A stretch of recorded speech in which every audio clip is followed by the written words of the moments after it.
Welcome to the World Economic Federation. Today we are going to talk about monetary policy, which is currently managed with taxation, interest rates, violence of the state, and other practices. Taxation is engineered to serve the rich at the expense of those who do the actual work. Workers pay the highest proportional taxes while they struggle to meet their own needs. This phenomenon goes beyond taxes and into the realm of monetary management of the central bank. Whenever labor starts to make too many demands for fair wages, hours, or benefits, because there is a high demand for labor, Wall Street's allies at the Federal Reserve declare the economy overheated and raise interest rates, collapse the economy, and buy up the last 10 years' growth in distressed sales with their access to leveraged buyouts and the credit system in general. If the government provides for the working class instead of giving handouts to Wall Street, then their allies at the Federal Reserve declare inflation a concern and raise interest rates. This is the problem with fiat currencies. It's in the very name itself. Fiat, as defined by Oxford Languages, means a formal authorization or proposition, a decree. This is something that exists because someone declares it to be so. In this case, a fiat currency is whatever the government using it declares it to be. It's a completely arbitrary order. Another useful concept to this discussion is the definition of usury. While the word brings up medieval prohibitions on the charging of interest on a loan, today it is used to indicate the practice of lending money at unreasonably high rates of interest. It is not generally used to describe the actions of the Federal Reserve when raising interest rates to cool the economy. However, when it means that workers lose their leverage to gain fair pay and can't afford to buy anything on credit, it's time to reconsider just how reasonable that interest rate is. This arbitrary order of self-serving monetary governance is propped up by a school of economic thought called neoclassical economics. Much of what is wrong with the economy today is because of the neoclassical economic system favored by Wall Street serving neoliberal leaders. When people talk about the idea of a uniparty, neoliberalism is that invisible party, which is favored by the people that control government and politics to their own benefit alone. We also call this the oligarchy, that is, a small group of people having control of a country, organization, or institution that use that control to increase their own wealth and power. These systems are not about facilitating production. They are about control. Control through the ability to intentionally harm the economy and the people it is supposed to serve, to maintain the neoliberal order of oligarchy, is one of their greatest weapons against the people. Control imposed by state violence. Fiat currency is basically the oligarchy saying, "Trust me, bro, at this point, with you and your family's welfare and perhaps survival," as the oligarchy considers debasing the US dollar with wasteful cryptocurrencies in an attempt to prop up their valuation bubble with the reputation of your country's economy. They can manipulate people into buying their hyper-volatile cryptocurrencies to hedge their own wealth in an unregulated market where the oligarchs have lots of control and no accountability.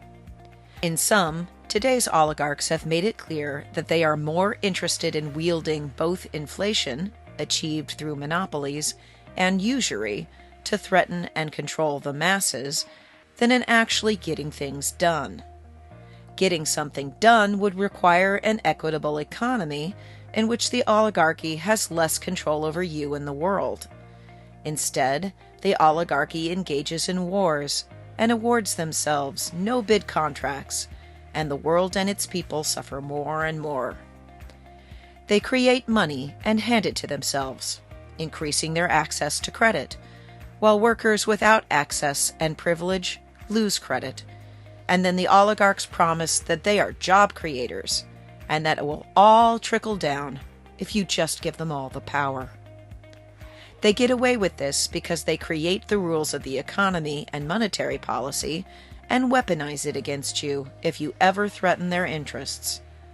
Invisibly, by controlling your access to the money that in a modern economy your life depends on, they rule by, well, fiat. Your constitutional and human rights be damned. Fiat currency is just credit, as in backed by the full faith and credit of the United States. When that credit is abused by your leaders, delivering no meaningful production or prosperity to society, and offering instead waste and suffering, while the oligarchy stands above accountability, the economy is primed for chaos. This prospect can terrify otherwise decent people into embracing hateful beliefs, built on fear, that only serve to consolidate the power of the oligarchy that created the suffering. Standing in contrast, the Federation is built not on exploitation and fiat, but on internationally recognized fiat leading to production and prosperity, and that is reflected in its structure. The Federation is an independent monetary and economic accounting system that is not just accountable to the people, but also to the principles of economic production. Its committees reflect the three pillars of production: labor, capital, and land, and they are all tied together through the source of all production, energy itself. But in the case of the Federation, it is specifically green energy. In the Federation's internal monetary system, there are 3 stages, and the system operates based on exchange rates, not usury. This makes the monetary system accountable to productivity outcomes rather than to an oligarchy bent on the subjugation of the working class. This happens across 3 types of currency: credit-based fiat currency that you are familiar with today at the first stage, the energy reserve credit, which is a reserve-level asset for banking and accredited investors, and the energy credit, which is an energy credit backed by a fiat unit of currency that was attained through the production and sale of green energy. Now, rather than a non-scientific system of control and monetary management by oligarchs, the Federation is an equitable management system built on triple book accounting principles that are based on productive outcomes.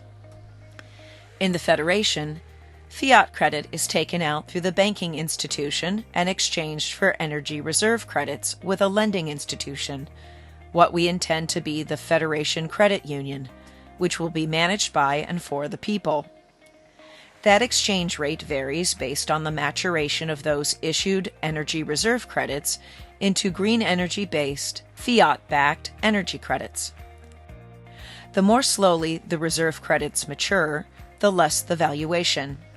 The faster they mature, the stronger the valuation in relation to the credit-based fiat. Since an energy credit is produced in relation to the need for supply and the production of green energy as a productive outcome, and is fiat-backed, it is then ready to become part of general circulation. In other words, the fiat stage represents credit, the borrowing power of the Federation and labor productivity. Energy reserve credits represent green energy production potential. Energy credits represent green energy production accomplished. This makes the Federation monetary management system not arbitrary, but an accountable, exchange-based monetary accounting and management system based on green energy production rates, not the vibes-based, oligarch-controlled, invisible hand of neoclassical economics, which can be summed up with their supremacist response, "It's the economy, stupid." The Federation creates an island of fact and results-based economics that can grow up within the entrenched economy of neoclassical economics. Because unlike neoclassical economic systems, the Federation does not need the violence of the state to impose participation on the people in service to oligarchy. Instead, the Federation uses equity and justice, in the form of UBIs and healthcare, as an incentive to participate, while addressing the climate crisis, which the neoclassical order of the greater economy all but ignores as they advise our leaders. This results-based methodology of energy-based economics is why the Federation platform is being built around the double book accounting-based economic modeling systems Minsky and Ravel, innovated by the work of economist Steve Keen, taking the Federation to the next step with integration into a real-world-based application of triple book accounting principles, a system built not on usury, but on real green energy production, the most valuable commodity in addressing the climate crisis without a negative impact to quality of life. As Professor Keen points out, capital without energy is a statue. Labor without energy is a corpse.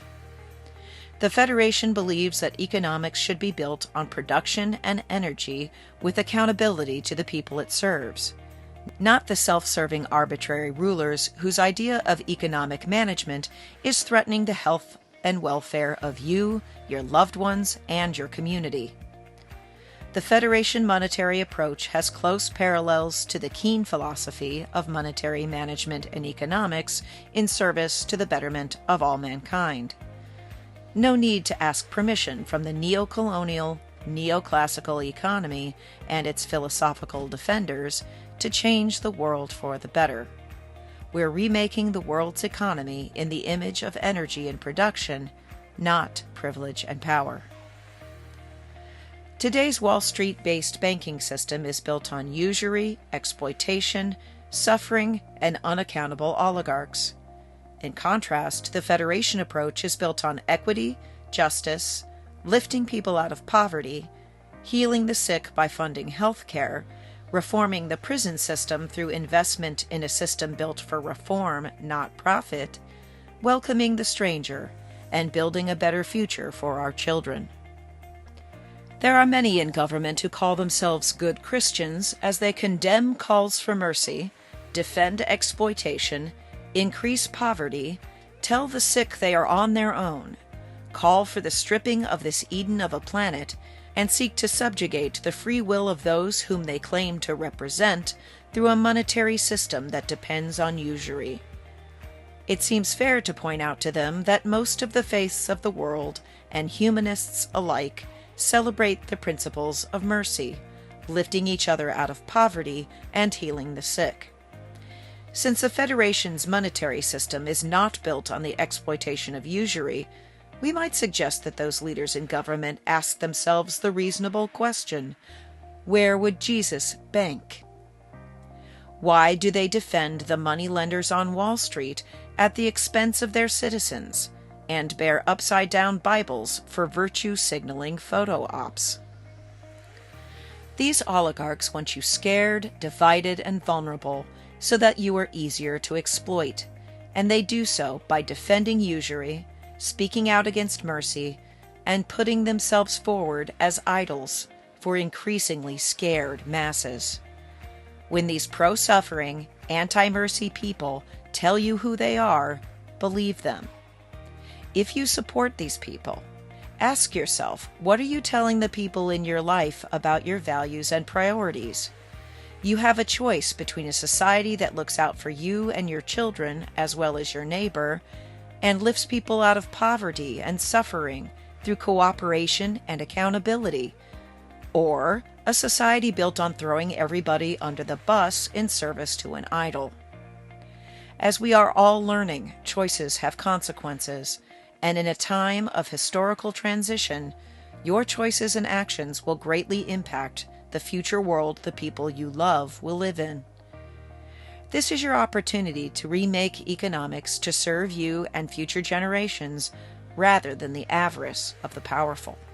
If you want to use better economics to defend democracy and fight back against the oligarchy, for outcomes such as the UBI, healthcare, respectable retirement, and equitable exchange that humanists and the faithful alike can generally get behind, please like, share, comment, and subscribe to spread the word.